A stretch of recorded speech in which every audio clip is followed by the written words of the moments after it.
We all know that whether it be the city of Utica or anybody, we're in difficult times right now. Extremely difficult times, and everyone's very sensitive of your taxes and your service. And there's a balance between those two. And if you raise your taxes too high, you don't have economic development. And if you deplete your services, you don't have economic development. And there's no happy medium. And no matter what my administration does or what I do, I'm certainly not going to make anybody happy. And I understand that. I'm not going to make the unions happy. I'm not going to make the council happy. I'm not going to make my department heads happy. Probably may not make my family happy. We understand we have a problem, and we have to address the problem. It doesn't make a difference how we got to that problem. We have a problem, we have to address it. And that's what I've done.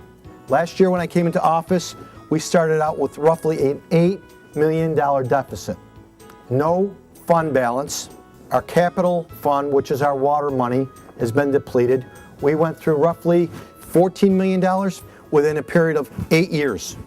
So I come in and I have nothing in the bank. I have nothing to work with. And we presented a budget last year which was very painful.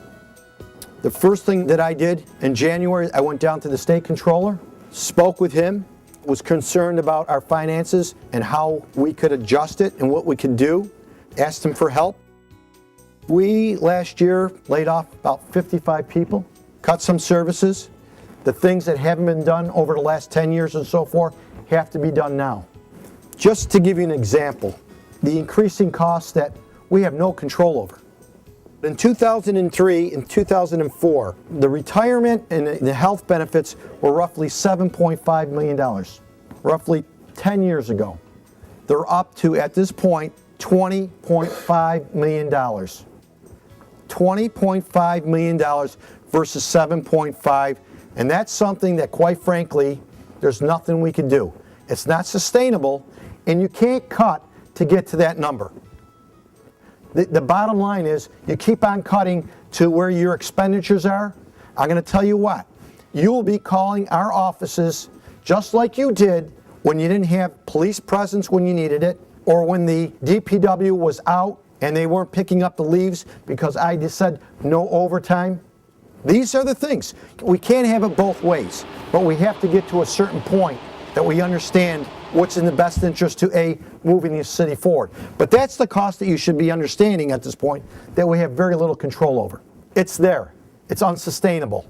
So this year's budget, I got all the estimates from my department heads. We're going bare bones again, but put in items that you may need. Not a wish list. Items that you need to sustain the service to provide for our customers that are out there. So this year's budget, when they gave it to me, I looked at it and I said, gentlemen, you've done a great job. We provided probably more service this year with less people. We did 70 miles that we walk every Wednesday with our sweeps. I want my department heads to be out on the streets so they talk to the public, so they get the understanding in different areas what the concerns are. So we went out there covering 70 miles every Wednesday and we talked to the people. And one of the things they've said is, you know what? We like that you're out here. We're taking more pride. There's a little bit hope at this point, but do me a favor. Continue with the services, but don't hit us over the head with the taxes. That's what they're looking for. Everyone wants to feel safe. They want clean streets, and they want their taxes down. And that's what we try to achieve to do. And we cut throughout the entire year. I had openings in multiple areas. Codes, human resources, parks, DPW. Didn't hire one person.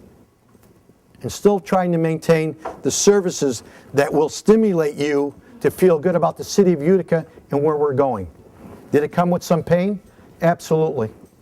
And there'll probably be more pain. In the times of need, there is no other city that is able to come together as much as the city of Utica. And why not try to utilize that and come together and bring people together? Is there going to be pain in what we're doing? And we're not out of the woods by any stretch of the imagination. It's very difficult times that we have in front of us financially. Now, if anybody in this room thinks a control board is going to be beneficial to you, you better get your facts together. Because here's what they do. They've been in Buffalo for 10 years. 10 years of a control board. doesn't tell me there's sustainability there or they're moving in the right fashion. They come in here because they're saying, well, you know what, Common Council, you know what, Mayor, you couldn't do it, so now we're coming in there, so now we're going to cut the police department, we're going to cut the fire department. Hey, DPW, you're losing 25 people.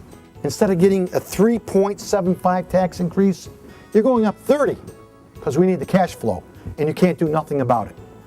So if you think a control board's going to come in here and wipe away everything you feel maybe we haven't done, quite frankly, the members of the Common Council are concerned and they'll do whatever they think they have to do. I do what I think is best for the community. I came up with a 3.75. I think that is absolutely bare bones. There is nothing at all that someone's saying to us, don't worry about it, Utica, we're going to bail you out. No one's bailing out anybody.